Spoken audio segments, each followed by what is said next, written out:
আপনার বাড়ি মুন্সিগঞ্জ। নাম জিজ্ঞেস করেন আগে। আমার নাম বিচারপতি শামসুদ্দিন চৌধুরী মানিক। বিচারপতি শামসুদ্দিন মানিক। মানিক কে? হাইকোর্টের যিনি কয়েকদিন আগে একটা উপস্থাপন করছো channel IT Manik K? Channel আইতে? হ্যাঁ হ্যাঁ। সেই মানিক আমার নাম হলো বিচারপতি মানিক, বাড়ি মুন্সিগঞ্জ। আপনার পিতার নাম? পিতার নাম মরহুম আব্দুল হাকিম চৌধুরী। আব্দুল হাকিম চৌধুরী। গুড। জি।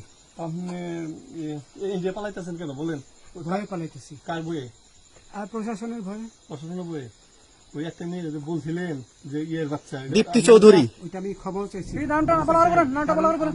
বলি আপনাকে, আমি এই যে দেখাচ্ছি, আমি ইয়ে রোগী। কিসের? আমি তো কত রুগী নেই, মিডিয়াতে তো খুব সুন্দর। আচ্ছা আচ্ছা শোনেন শাহিন সাহেব, একটু স্লো। আপনার কাছে এই মুহূর্তে এরা যখন ধরছে আমাদের প্রতিনিধি কি কি ছিল সাথে? আমার সাথে কি কি ছিল এটা বলেন। আমার সাথে ছিল British passport, Bangla passport, Bangla passport, টাকা টাকা আর কয়টা